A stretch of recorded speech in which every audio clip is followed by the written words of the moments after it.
Vamos trazendo aí as nossas vontades, né, para o ano novo que está começando agora. Trazendo aí do nosso fundo, do nosso ser, do nosso espírito, essa energia aí de melhora sempre, né? Então vamos relaxando, sentindo essa vibração que se encontra na sala, que foi ajudada, foi trazida pela espiritualidade, esses seres abnegados, que vêm e nos preparam esse ambiente para nós. Então vamos relaxando, trazendo a nossa consciência primeiro para a sala, sentindo essas energias, e agora trazendo essa consciência para dentro de nós mesmos, sentindo o que nós temos de mais divino, né? O nosso espírito. Nesse sentimento, vamos trazendo essa energia para fora. E expandindo essa energia na sala, contribuindo com esse ambiente, elevando os nossos pensamentos aos nossos mentores individuais, esses seres também abnegados que estão conosco, que nós não damos atenção para eles. Que esse ano, né, como promessa aí que a gente faz no começo do ano, que a gente dê mais atenção a eles, que eles estão sempre nos ajudando. Então, roguemos a eles que nos ajudem a elevar os nossos pensamentos um pouco mais, a espiritualidade que coordena a nossa casa. Junto a eles, então, vamos mentalizando aí a ideia, a imagem, o que nós temos aí, que nos recorda Jesus, nosso guia e modelo. Que ele nos diz que só através dele chegaremos ao Pai. E junto a ele, junto à espiritualidade, junto a nós, vamos rogando ao Pai que nos permita termos aí um momento de reflexão, que nós possamos trazer, abrir os nossos corações, as nossas mentes, os nossos ouvidos, né, a nossa intuição para o que for falado, para o que for intuído.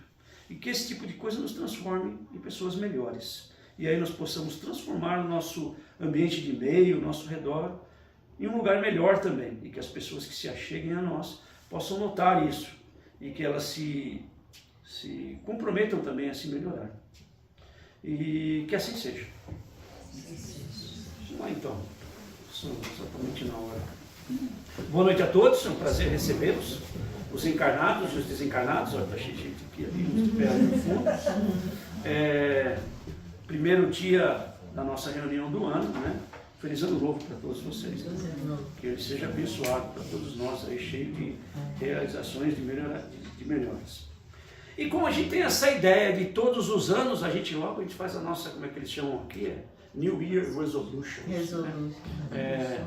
Eu não faço isso, né? Eu faço no meu aniversário. Eu não acredito muito nesse calendário, porque é um calendário que veio aí de um tempo, meio que colocaram para nós aí, né? Mas no ano que eu nasci, eu sei quando eu nasci, eu sei que eu faço um ano. Então é nesse ano aí, no dia do meu aniversário, que eu faço esse reajuste. E é bem difícil para mim fazer isso, porque é o dia que eu tiro algumas coisas que eu fiz, que eu não vou fazer mais, tipo assim, não vou casar mais, vou desquitar da minha mulher, não quero mais saber disso, o meu patrão também não quero saber dele, e aí eu mudo. Normalmente as mudanças acontecem no meu aniversário. Mas aqui não, vamos pensar que nem todo mundo normal, vamos fazer as nossas resoluções para o ano que vem agora.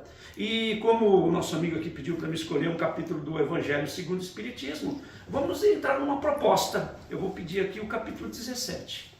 Sede perfeito. Sede perfeito.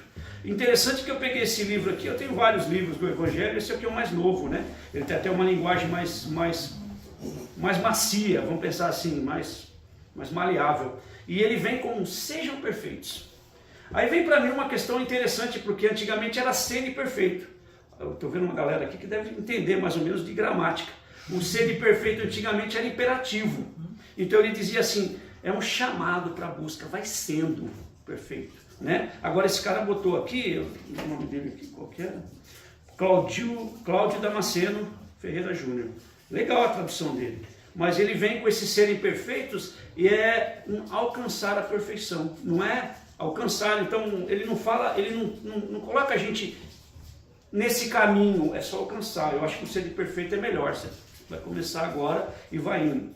É interessante quando a gente vê esse tipo de coisa. Foi uma tradução, né? E eu tenho a versão francês, mas eu estou com raiva de francês já faz um mês mais ou menos. Eu falei, nem vou olhar para ver se é uma outra coisa. Mas vamos partir do ponto que a gente vai ficar, apesar do livro que eu tenho aqui está falando sejam perfeitos, a gente vai ficar no sede perfeito, certo? O imperativo, e a gente vai ir para a gente essa busca constante da melhoria. Vamos sendo perfeito, certo? Então ele traz a primeira parte, para quem não conhece o Evangelho segundo o Espiritismo, eu gosto de trazer isso também toda vez que eu falo do Evangelho, porque o Espiritismo que a gente prega, ele é baseado em 5 livros, né? Fala só dos primeiros 3 para a gente chegar nele aqui. O livro dos Espíritos, que fala tudo sobre os Espíritos, fala sobre Deus, fala sobre as leis, fala o que a gente espera depois. Aí isso abriu uma porta, não uma porta para o Espírito, porque o Espírito já existe há muito tempo. O Egito falava de Espírito, tem cavernas aí que foram descobertas que tem gente que se preparava para a morte. Eles acharam isso lá, ou seja, de milhões de anos aí, ou seja, a gente já sabe, tem isso dentro da gente que existe alguma coisa depois disso. Então o Espiritismo ele veio só compactar isso aí, trazer uma versão melhor, mas ele abriu essa porta, que pra gente era meio fechadinha. E agora a gente sabe mais ou menos como é que é o mundo espiritual, como é que os Espíritos atuam sobre nós, como é que a gente atua sobre eles, essas coisas todas. Então, esse foi o livro dos Espíritos. Agora, existe esse mundo espiritual, como é que a gente vai mexer com esse mundo espiritual? Kardec lança o livro dos Médiuns, que fala pra gente o beabá de como é que a gente acessa essa galera. Então a gente tem uma coisa muito boa, uma coisa com um potencial muito grande, só que a gente não sabe mexer com isso. Vou dar um exemplo bem prático que está acontecendo hoje, a AI. A gente não está segurando mais isso aí, né? Então fica difícil. Então Kardec tinha essa visão. Poxa, esse negócio é bom, esse negócio de espírito, do plano espiritual é legal. Ó, vocês fazem isso para acessar, é assim que acessa. Mas quem vocês vão acessar? Espírito bom, espírito ruim? Aí Kardec, e os espíritos juntos lá, dando uma dica para ele, a gente precisa fazer alguma coisa para essa galera, com essa informação, fazer coisa boa, senão não vai funcionar. E aí eles trazem o Evangelho segundo o Espiritismo, que é a moralização do Espiritismo. Porque você pode falar com o espírito bom ou ruim. Você pode fazer o que você quiser com a espiritualidade. Ela pode falar uma coisa que vai acontecer, pode falar um monte de outras coisas, você pode explorar isso aí. Mas se você usar isso aí mal, então Kardec traz essa ideia da moralização aqui. E eu costumo dizer que Evangelho segundo o Espiritismo é um livro muito bom, mas só nesse capítulo aqui. Se você ficar bom nesse capítulo, inclusive vai ser só um parágrafo não, uma parte dele que eu acho interessante. Mas vamos lá. Então ele traz alguns conceitos. No Evangelho segundo o Espiritismo, ele traz partes do Evangelho e faz um comentário a respeito disso, os Espíritos comentam, e daí ele traz uma outra parte que são as instruções dos Espíritos relacionados a esse caso. Então vamos lá. O primeiro ponto que ele traz é caracteres da perfeição. E ele traz uma passagem do Evangelho que é aquela: amai os vossos inimigos. Amai aqueles que te odeiam, amai aqueles que te fazem mal, amai aqueles que estão longe, amai aqueles que... Por quê? Amar o que estão perto, aquele de quem a gente gosta, de quem a gente se dá bem, que não faz mal pra gente, isso é fácil. E ele fala, Jesus fala nesse negócio, se você ama os seus inimigos, se você só ama os seus amigos, você é igual como é que ele chama? Os pagões, ele traz outro nome, que eu esqueci o nome dos caras lá. Mas ele sempre espetava aquelas pessoas que não gostavam muito dele, os fariseus, sempre tinha um cara assim que era aquele negócio. Então ele falava assim, se vocês não amam os seus inimigos, vocês são igual a eles, vocês não fazem nada de demais, nada de bom, nada, é só o meio a meio lá. Então, e ele fala assim, se vocês amarem os seus inimigos, essas pessoas que fazem mal para vocês, aí vocês poderão ser perfeitos como o seu Pai Celestial é perfeito. Quando Jesus falou isso há 2000 anos atrás, já era difícil entender Deus, Pai perfeito, essas coisas. Há 180 anos atrás, 160 anos, quando os Espíritos trazem essa ideia para nós, já era difícil também. E hoje, para a gente, é difícil entender essa perfeição de Deus. Mas a perfeição de Deus que a gente tem hoje é melhor do que a de Kardec, que era melhor do que do pessoal do tempo de Jesus. E aí, os Espíritos trazem essa ideia. Se a gente fosse chegar perfeito até ser Deus, seríamos Deus. E aí Deus não é mais Deus, certo? E a gente tem esse conceito de que Deus é meio que inatingível. Não, a gente tem essa capacidade de chegar a Deus, de chegar lá. O que vai acontecer até lá, os Espíritos não falam. Né? A gente, Kardec não fala, as pessoas não falam. A gente vai chegar num ponto e vai virar Espírito perfeito. E daí? Tocar harpa ou fazer qualquer coisa? Não. Vamos coordenar não sei o quê, mas o próprio Jesus fala para a gente no Evangelho, vós sois deuses. Não Deus, mas Deus. Então a gente tem toda essa característica. Mas quando Jesus colocou isso lá, na época dele, ele quis dizer o seguinte, ele deu a regra, ame os seus inimigos. E quando Jesus falava de amor, quando o Evangelho fala de amor, que Jesus está falando de amor, ele fala do amor-ação, o amor que a gente faz para alguém, o amor ágape, ou em grego, ou era um ou outro, é o amor caritas, que é caridade. Então Jesus dá essa dica, galera, para ser perfeito tem que fazer caridade, entendeu? E se você fizer a caridade, você vai ficar perfeito que nem Deus, porque ele colocou Deus dentro da perfeição que aquelas pessoas naquela época entendiam, e falam para eles, sejam perfeitos que vocês vão chegar lá. Dá um target, entendeu? Não que eles tinham essa noção toda de Deus. E assim ele coloca, né? Se você entende a caridade, se você ama os seus inimigos, se você ama aqueles que normalmente é difícil de amar, desse conceito do amor-ação, do amor que você faz, você vai ser perfeito como o seu Pai Celestial é. Beleza? Então aqui ele termina essa característica da perfeição e ele entra no homem de bem. Como eu falei para vocês, eu gosto muito do Evangelho segundo o Espiritismo, esse capítulo é o melhor. Para mim é como se fosse o meu New Year Resolution. É uma hora que eu tenho que enfrentar algumas coisas que durante o ano eu não enfrentei. Eu vou deixando de lado, a gente vai botando debaixo do tapete, e aí no final do ano você tem que limpar o tapete, está tudo aquilo lá, você tem que limpar. Então eu vou ler esse Homem de Bem, porque eu vou ser sincero com vocês, toda vez que eu tento guardar tudo isso aqui e fazer um resumo disso aqui, acaba sendo faltando coisa. Então eu vou lá, né? O homem de bem. O verdadeiro homem de bem é aquele que pratica a lei da justiça, do amor e da caridade em toda a sua pureza. Podia parar por aqui, né? Mas tem uma folha inteira. Questiona a sua consciência sobre seus próprios atos, pergunta a si mesmo se não violou essa lei, se não fez o mal e se fez todo o bem que podia. Se de propósito não deixou escapar uma ocasião de ser útil, se ninguém tem queixa dele. Quem quiser sair, pode sair, não me dá não. E faz aos outros tudo o que gostaria que os outros fizessem. O homem de bem tem fé em Deus, na sua bondade, na sua justiça, na sua sabedoria divina, sabe que nada acontece sem a sua permissão e em todas as ocasiões se submete à sua vontade. Tem fé no futuro, razão pela qual coloca os bens espirituais acima dos materiais. Sabe que todas as dificuldades da vida, todas as dores, todas as decepções são provas ou expiações e as aceita sem queixar. O homem bondoso que possui o sentimento de caridade e de amor ao próximo faz o bem pelo bem que se espera, faz o bem sem esperar recompensa, retribui o mal com o bem, defende o fraco contra o forte e sacrifica sempre seus interesses pela justiça. Encontra satisfação nos benefícios que distribui, nos serviços que presta, nas alegrias que proporciona ao próximo, nas lágrimas que seca, nas consolações que leva os aflitos. Pensa primeiro nos outros antes de pensar em si. Procura os interesses alheios antes de procurar os seus. O egoísta, ao contrário, calcula ganhos e as perdas de cada ação generosa. O homem de bem é bom, humano e benevolente para com todos, não faz distinção de raças nem crenças, pois vê todos os homens como simples irmãos. Tem mais um dobro disso, só para você entender. Por isso que não é difícil.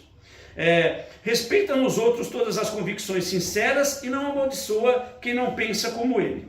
O homem de bem, em todos os momentos, tem como guia a caridade. Sabe que todo aquele que prejudica os outros com palavras maldosas, que fere com o orgulho e o seu desespero e sentimento de alguém, orgulho e o seu desprezo os ensinamentos de alguém, que não se importa em causar um sofrimento quando este poderia ser evitado, e que não possui amor pelo próximo, não merecerá o perdão do Senhor até que se arrependa do fundo do coração. Não tem ódio, não tem rancor, não tem desejo de vingança. A exemplo de Jesus, perdoa e esquece as ofensas, apenas lembra dos benefícios, pois sabe que será perdoado assim como perdoou. É tolerante com as fraquezas alheias, porque sabe que ele mesmo tem necessidade de tolerância e recorda a palavra do Cristo. Aquele que estiver sem pecado, atire a primeira pedra.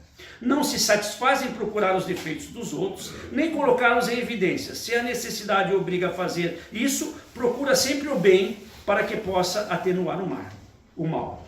Estuda suas próprias imperfeições e trabalha sem cessar para combatê-las. Emprega todos os esforços para poder dizer no dia seguinte que existe nele algo melhor do que no dia anterior. Procura não exaltar seus conhecimentos em detrimento dos outros e, ao contrário, aproveita todas as ocasiões para ressaltar as qualidades alheias. O homem de bem não se envaidece da sua riqueza, nem das suas vantagens pessoais, pois sabe que tudo que lhe foi dado pode ser retirado. Usa, mas não abusa dos bens que lhe são concedidos, porque sabe que se trata de um depósito do qual terá que se prestar contas. Sabe também que empregar esses bens na satisfação das suas paixões, o maior prejudicado será ele mesmo. Se nas relações sociais alguns homens estão sob o seu comando, trata-os com bondade e benevolência, pois são seus semelhantes perante Deus. Usa a sua autoridade para erguer-lhes a moral e não para esmagá-los com o teu orgulho. Evita tudo o que poderia tornar mais difícil a posição subalterna em que estamos. O subordinado, por sua vez, compreende os deveres da posição que ocupa e se empenha em cumpri-los da melhor maneira possível. A gente vai fazer um comentário a respeito disso aqui mais para frente. Finalmente, o homem de bem respeita todos os direitos que as leis da natureza asseguram aos seus semelhantes, como deseja que seus sejam respeitados. Podia terminar a palestra, a gente ir embora aqui. Eu sei que vocês não vão lembrar, mas pega, capítulo 17, é a parte do homem de bem, e lê isso aqui. Eu leio sempre, cada vez eu estou pior. Mas a gente vai tentando, porque essa é a ideia da gente ser um cara de bem. É a gente tentar se melhorar. Dentro disso daqui é muita coisa, não é? Vocês acharam que é muito? Muito. Então, o final ele fala assim, ó. Esse não é a relação completa de todas as qualidades que distinguem o homem de bem. Mas aquele que se esforçar para possuí-las, estará no caminho de conduzir as demais virtudes. Nós não falamos nem das virtudes ainda, entendeu? Então isso aqui ficou por essa aí. Eu não vou fazer comentário a respeito desse ponto, porque depois vocês leem. Está tudo aqui, né? Então ele traz, depois disso, como ele fala do homem de bem, ele traz aí os bons espíritos, né? Então, os bons espíritos, ele traz uma colocação interessante, né? Quem são esses bons espíritos? Por que eles chamam esses caras de bom espírito? Porque tem muito espírita aí que ele gosta do fenômeno, ele gosta das mensagens, ele gosta de ler um livro psicografado. Eu falo assim, ele não acredita que um ser humano é um espírito e que escreveu um livro. Eu só leio um livro psicografado, né? Eu costumo brincar. Se um dia Grambel, ele encarnar em alguém aí e escrever um livro, a lista telefônica vai lá até meu nome, Antônio Carlos Babo, 2483, não sei o que, o nome de todo mundo. E o cara lê aquilo como se fosse a verdade, porque veio do mundo espiritual. Acabamos de falar no começo, quando o Kardec falou de espírito, os espíritos que estão lá eram espíritos que estavam aqui. Quantos espíritos bons a gente lembra nos últimos, 200 anos aí? Alguns. Esses caras estão desencarnados. Mas quantos mal a gente lembra? Também estão desencarnados. Então, quando a gente abrir essa possibilidade de conversar com o mundo espiritual, a gente tem que ter isso em mente. Então, o espiritismo, ele não é assim. A gente prega como o espiritismo fosse uma religião, tivesse a base de religião, de ciência e de filosofia. Na realidade, o espiritismo é uma proposta filosófica. É um modo de viver, é uma escolha de viver, mas tem os seus parâmetros, tem as suas limitações. Então, para quem entende realmente o espiritismo, a gente tem que entender o seguinte, são alguns conceitos simples aí que é importante a gente ter em mente. O primeiro é Deus, entendeu? É a crença em Deus, porque não dá para provar que Deus existe. A única coisa que pode falar de Deus é quem provar. Eu vi um milagre, o cara estava com a perna ruim e ficou bom, foi Deus. Há controvérsias no espiritismo, o cara se arrumou. Foi Deus que ajudou ou não? Então, precisa ter crença em Deus. Como é que é essa crença? Cada um tem a sua, pessoal. Que nem eu falei, a gente já entende que tem alguma coisa depois da morte há muito tempo. Aí a gente tem que pensar depois da morte e depois disso é Deus. Né? Eu tinha um amigo que ele pegava o começo do livro dos Espíritos, que fala lá, Deus é a causa primária de todas as coisas, onipresente, onisciente, soberanamente bom e justo, e ele colocava assim, e tudo que está acima do meu conhecimento. Então ele conhecia alguma coisa, ali estava Deus. E ele estava pronto para conhecer mais coisa, ali estará Deus também. Então a gente está muito longe de entender isso, Deus. Mas a gente tem que ter Deus em mente, o espírita tem que ter Deus em mente. Como bom, justo, soberanamente, bom e justo. Não pode ser bom sem ser justo, não pode ser justo sem ser bom. Né? Normalmente a gente é assim, o meu filho briga com o seu, eu sou bom com meu filho, coitadinho, e sou justo com seu, sabe? E você bateu no meu filho. Deus não tem isso, ele é tudo de bondade, toda a qualidade de Deus é suprema. Então ele é assim. Então a gente precisa ter Deus em frente. Imortalidade da alma. Não adianta a gente querer, a gente é imortal. Então é melhor a gente começar a fazer coisa agora, porque vai ter que fazer coisa mais lá na frente se não fizer agora. Certo? A outra coisa é a comunicabilidade dos espíritos. Isso é fundamental. Vamos perguntar quem sabe qual é a pergunta que os espíritos nos influenciam. 459. Pelo menos essa aprendeu. Os espíritos nos influenciam mais do que a gente pensa. Muito mais do que a gente pensa. Na maior parte das vezes. Fala. Eu não ouvi o que... 459. Pergunta do Livro dos Espíritos, que Kardec pergunta. Os espíritos nos influenciam? E os espíritos respondem. Muito mais do que vocês pensam. Na maior parte das vezes, eles vos conduzem. Se a gente está pensando, então, a maior parte das vezes, eu tenho um negócio que é 100, é mais do que 50%. Ou seja, a gente é marionete na mão dos espíritos? Sim. Mas a gente pode escolher o espírito que pode controlar a gente. Melhore a sua vibração, espíritos bons estarão ajudando você. Se você tiver uma vibração média, espírito médio. Ruim eu não vou nem comentar. Mas é a gente que faz essa definição. Então a gente tem que ter essa ideia. O espírito que não tem essa ideia, que os espíritos nos influenciam, ele está perdido, não é espírito. Entendeu? Então ele tem que ter essa ideia. Deus, imortalidade da alma, comunicação espírita e reencarnação. Agora, eu entendo que eu reencarno. Muito bom, eu reencarno, legal. E o que eu estou fazendo para o planeta hoje? Porque daqui não sei quantos, eu vou voltar aqui. Entendeu? Eu vou voltar. E nós não estamos numa linha muito boa de segurar esse planeta, se a gente pensar, né? Os estudos científicos mostram que, tipo assim, de 10 coisas que a gente devia estragar no planeta, nós já estragamos 5. E com muito sufoco a gente não vai conseguir recuperar isso aqui. Mas não tem problema, né? Como a gente ainda tem aí, sei lá, milhões e milhões de anos aí, sei lá, que o Sol até ele se expandir e abraçar a Terra, dá tempo dessa população acabar inteira e a gente começar de novo. Não tem problema. Deus não tem essa pressa. Então, portanto, é bom a gente ter, porque a gente tem que ter algum lugar melhor para a gente vir, porque senão a gente vai vir que nem vieram os de capela aqui. Vamos começar a gatinhar de novo, a correr do dinossauro, porque a gente não está fazendo o que tinha que fazer. Então essa é a quarta coisa, a reencarnação, e a outra é a evolução espiritual. E a gente só evolui espiritualmente através das reencarnações. Entendeu? A gente consegue aprender alguma coisa no plano espiritual, mas a prova é aqui. Entendeu? E a gente escolhe, a gente vem nesse corpinho bonito que a gente tem assim, porque quis, entendeu? E a gente tem que saber como é que a gente vai fazer isso. Então essas coisas a gente tem que ter em mente. Então ele fala desses espíritos que não têm a clareza do espiritismo, porque a doutrina espírita é clara. Acabei de falar, a pergunta é... 459. Eles nos influenciam? Nos influenciam. Na maior parte das vezes nos conduzem, maior parte das vezes de 100, é mais do que 50%. É claro isso aí. Quem é Deus? Inteligência suprema do universo. Tem alguém mais inteligente? Porque ele não tem. Entendeu? Como ele é inteligente, a inteligência suprema, ele sabe tudo. Ele sabe tudo, ele pode estar em qualquer lugar, ele pode estar em qualquer tempo. Ele é bom e justo, acabou. Não é simples isso aí. E eles falam que essa doutrina, ela não foi feita para pessoas que é mais inteligente, ou para pessoas que são mais velhas. Tem gente muito nova que entende essa doutrina melhor que a nós. Tem pessoas que já tinham outras doutrinas e entendem essa de uma forma diferente. Então tudo vem de como é que esse espírito se evoluiu espiritualmente, que ele entende esse ponto. Então é fundamental para a gente que esses espíritas, que eles chamam de espíritos bons, eles já têm essa intuição, vamos chamar assim de intuição, a respeito desses fatores. Deus, imortalidade da alma, comunicação dos espíritos, reencarnação e evolução espírita.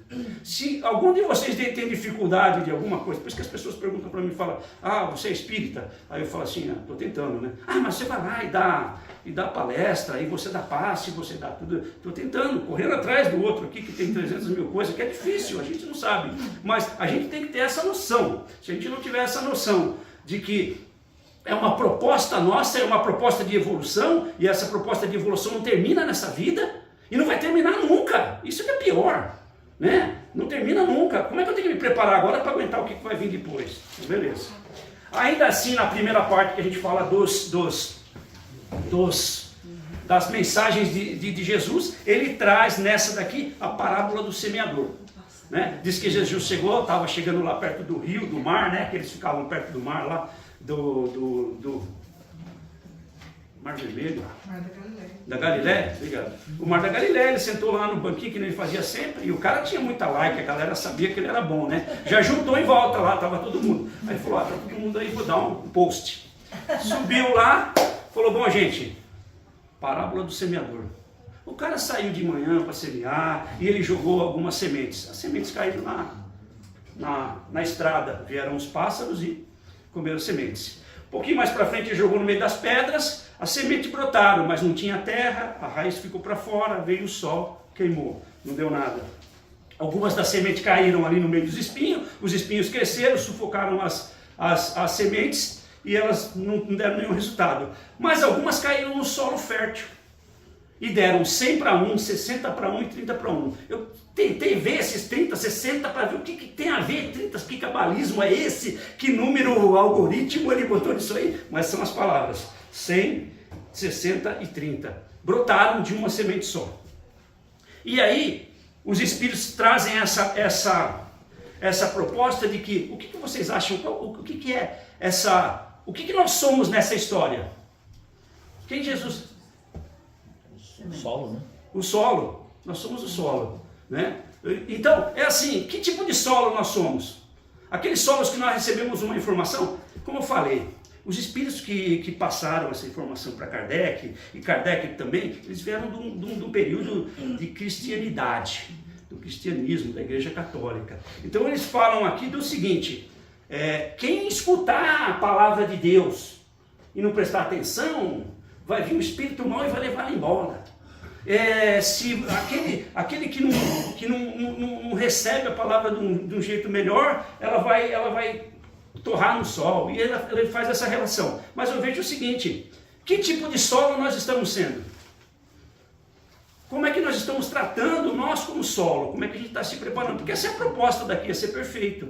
A ideia é ser um solo perfeito, que vão jogar as sementes para a gente. E essa semente o que é? O Evangelho? Ou é a informação? O Evangelho também é informação. Então, toda a informação que a gente recebe, necessariamente, a informação não é conhecimento. E é isso que ele quer colocar aqui. Quando a informação vira conhecimento, eu uso ela ao meu proveito e entro na parte primeira da caridade e uso em proveito para os outros, aí essa parábola faz sentido. A mensagem vai vir. Qual que é a mensagem? É a mensagem de Buda, é a mensagem de, sei lá, seja quem for. Essa mensagem é boa, eu consigo fazer ela melhor, eu estou de acordo com o homem perfeito aqui. Não estou. Ele coloca o Evangelho, que não é ruim.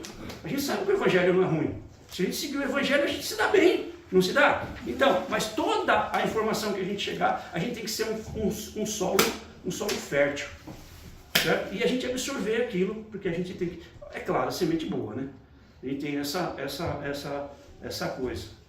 Então ele traz aí essa parábola como final aí da primeira parte. E aí vem a instrução dos Espíritos. Caramba, então ele fala sobre o dever. A primeira coisa que ele fala que não é o dever oficial, mas o dever moral, né? O dever que vem do nosso coração. Aquele dever que eu faço porque eu acho que tem que ser feito. Ele traz nesse conceito aí de dever que a gente sofre muito, né? O ser humano sofre muito. Sofre, e todo ser humano sofre. Pode ser o rico, pode ser o pobre, pode ser a criança, pode ser... Todo ser humano, de uma forma encarnada, e os espíritos também, que não tem uma certa evolução, acaba sofrendo também. E esse sofrimento é igual para todo mundo. Agora, fazer o bem não é igual para todo mundo. Porque tem gente que faz bem melhor do que bem que o outro não fez. Ou que fez, mas não é tão bem que nem aquele. E por que isso? Porque o bem é diferente e o mal é igual. Para que quando a gente sentir que a gente tem que fazer o bem, a gente tem que saber que aquele sofrimento, a gente passou por aquilo.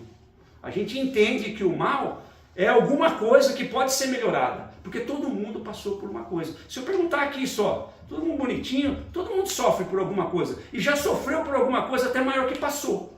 Concorda? E quando você vê alguém passando por aquilo, se eu não passei por aquilo, eu olho para aquela pessoa diferente do que você que passou por aquilo e vê aquilo. Você vai ter... Agora eu vou lembrar a palavra. Empatia. Você vai ter empatia, mas compaixão. Compaixão. Lembra muito quando não está aqui, mas eu gosto muito dessa parábola, não parábola, mas da passagem de Jesus. Natanael ben Elias, o paralítico de Cafarnaum, é trazido, né? Ele era um tetraplégico.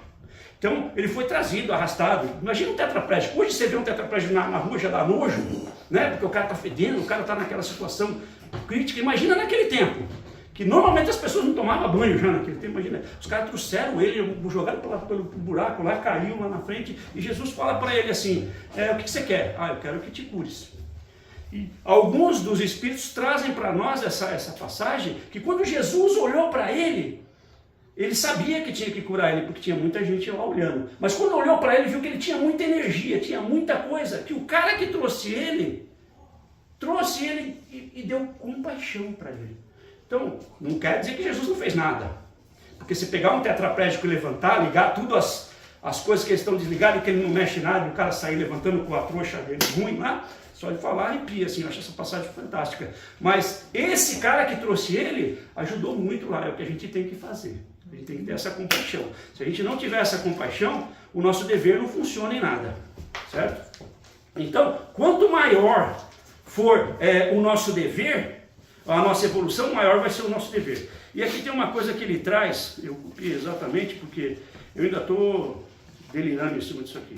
Ele fala assim, o dever começa quando ameaça a felicidade ou a tranquilidade do vosso próximo e acaba no limite que te desejais que ninguém atrapalhe você. Vocês entenderam? Não. Eu também não. Pode repetir? É assim. Deixa eu pegar aqui eu tentei fazer uma... Dever começa quando ameaça a felicidade do outro, do seu próximo, e acaba no limite que desejais que ninguém te atrapalhe. Vocês entenderam onde começa o seu dever ou não? Entendeu? Depois a gente pode explicar, porque eu não. Eu li várias vezes isso aqui. Até tentei botar na inteligência artificial, que não me deu uma definição muito boa, não. Mas a ideia é o seguinte, para a gente ter noção de que a gente não tem muita informação sobre o que é esse dever. Ele começa quando eu ameaço a felicidade de alguém. E para quando eu ameaço a minha. Entenderam? Eu ainda não. A gente pode até discutir depois isso, mas tudo bem, essa é a parte do dever. Vamos, senão não vai dar tempo de eu falar tudo. E ele fala da virtude, né? A pessoa ser boa, criativa, laboriosa, sério, ser sábio, ser honesto, né? Mas todas essas virtudes que a gente tem umas certas interferências, porque a gente está na materialidade. A materialidade tira da gente esse conceito de espiritualidade, porque todas as virtudes são espirituais. Então a gente tem essa necessidade de ter essas virtudes, mas a gente ainda está amarrado ao plano espiritual. Quanto mais a gente se amarra ao plano material, menos a gente desenvolve essas virtudes, né? Essas imperfeições, né? Ela nos seguram, que vem do nosso estágio. A gente é matéria aqui, certo? A gente vai falar um pouquinho a respeito disso também depois. Ou seja, a virtude, para ajudar mais ou menos aí nesse dever ou não, ela nunca aparece. Se aparece, não é virtude. Entendeu? Então tudo que a gente fizer, que a gente acha que virtude apareceu, não é. Nem a mão esquerda não faz o que a mão de direita vê. Com a direita, porque a esquerda não vejo. Alguma coisa que você faz, mas não faça isso para que apareça. Certo? Mais ou menos isso. Então ele traz também uma outra ponta, que é os superiores e os inferiores. Aqui ele fala muito de um líder governamental, um chefe de algum departamento, algum líder de pessoas. Mas ele coloca assim que esses líderes são criadores de almas. As pessoas que estão sobre a responsabilidade deles precisam disso, e ele precisa entender disso, que ele precisa ajudar essas pessoas também. Então a gente aqui extrapola alguns outros lugares, por exemplo, na sua casa, no nosso centro, em algum lugar, que as pessoas consideram a gente com um determinado nível. A gente tem que ver assim, será que esse meu nível está garantindo que as outras pessoas que estão aqui, elas estão... eu não estou deixando elas se perderem pelo meu conceito. Entendeu? Então você tem que ter isso em mente. Esses superiores e inferiores, quando ele fala, que são, para a gente ser perfeito, a gente tem que entender, se eu sou inferior, Eu tenho que acatar o que aquela pessoa está falando, eu posso até falar alguma coisa, mas eu tenho que respeitar, eu tenho que seguir aquilo lá, porque é a minha escolha, eu escolhi, a não ser que você acha outra coisa, vai para outro país, vai para qualquer outro lugar. E que não está mudando muito nessa saída de um país para o outro, porque parece que o mundo inteiro está meio ruim, mas tudo bem, você vai para um emprego ou para outro, também às vezes é a mesma coisa. Então tem muito a ver da posição de um e de outro. Não importa o que você é, mas você assuma essa responsabilidade de ser superior ou ser inferior, que isso vai fazer a gente ser pessoas melhores, aceitar esse tipo de coisa. E ele fala do homem do mundo, né? Que é o nosso posicionamento propriamente dito. Eu estou no mundo, sou material. Então não quer dizer assim, eu não posso fazer determinadas coisas, eu preciso ficar no silício, porque esse cara ficava batendo um no outro por causa disso. Não, a gente tem toda uma oportunidade, a gente tem que ter toda uma materialidade para a gente trabalhar em cima disso. Trabalhar com moral, trabalhar não desperdiçando, fazendo com que essas coisas façam bem para nós e façam bem para os outros. Não tem como você viver aqui, eu vou viver lá no Himalaia, quietinho. O cara não tem chefe, o cara não tem trânsito, o cara não tem neve, o cara não tem presidente, não tem nada. Até eu fico bom no Himalaia lá, entendeu? Não tem internet que fica te chamando a atenção, você fica lá. Aí come aquelas comidinhas gostosas, qualquer um fica bem, mas é na convivência com o nosso mundo, no nosso mundo material e espiritual. Lembra bem, o espírito também afeta a gente. Que a gente passa a ser esse homem do mundo. É viver com alegria, esperando que um dia a gente vai para o outro lado de lá, aprender mais alguma coisa, voltar e melhorar isso aqui mais ainda. Esse é o homem do mundo. E ele fala por final, 5 minutos, cuidar do corpo e da alma. Justamente esse ponto, eles perguntam, valeria a pena da gente fazer sacrifícios assim físicos para melhorar espiritualmente? E aí os espíritos respondem que o corpo é a casa da alma. A alma está presa no corpo, ela não consegue sair enquanto a gente estiver aqui, a não ser que a gente se mata, mas aí são outras características que a gente precisa tomar cuidado como é que ele vai fazer isso. O ideal é que morra de velho, que o corpo já não dá mais nada, porque você aproveitou bastante o corpo para fazer a sua função aqui na Terra. E essa função qual que é? É ser perfeito, é a caridade. Se a gente seguir essa regra aqui, nós estamos de boa. Vamos fazer caridade e a gente vai ser perfeito, que nem o nosso Pai é perfeito, dentro da perfeição que a gente conhece dele. 5. Perguntas, leia o capítulo O Homem de Bem. Certo? Eu posso ver a capa do... Essa aqui parece que é a versão mais nova. Edição nova. Tem até umas palavras legais aqui. É interessante esse ponto que eu falei, porque a gente sempre faz estudo do Evangelho. E às vezes a gente está lendo o Evangelho, tem umas pessoas que têm uns livros velhos, bem velhos, sabe? Do tempo deles lá, né? Que nem as pessoas. E aí, esses livros tem que estar caindo página já, mas a escrita é antiga. E aí às vezes a gente lê aqui, o cara lê lá, fala assim, mas não é bem aí, né? Então essa tradução às vezes mata um pouquinho. É que a gente hoje lê mais lendo, né? A gente não quer saber bem da coisa lá, que fica procurando o significado das palavras. Então, tem essa aí, né? Eu prefiro a segunda, eu gosto da mais antiga, ser perfeito no imperativo. Fechamos? Bom, vamos lá fechar então. Agradecer profundamente essa oportunidade de estarmos juntos aqui. Não discutindo, porque não dei uma abertura para ninguém discutir, mas tudo bem. Agradecemos profundamente aos nossos mentores, aos nossos anjos da guarda, aos nossos espíritos que estão aqui sempre com a gente, essa espiritualidade que nos faz muito bem, e que nós possamos aí continuar com essa vibração durante toda a nossa semana e que saia para o resto do ano, que nós tenhamos um bom ano. Que assim seja.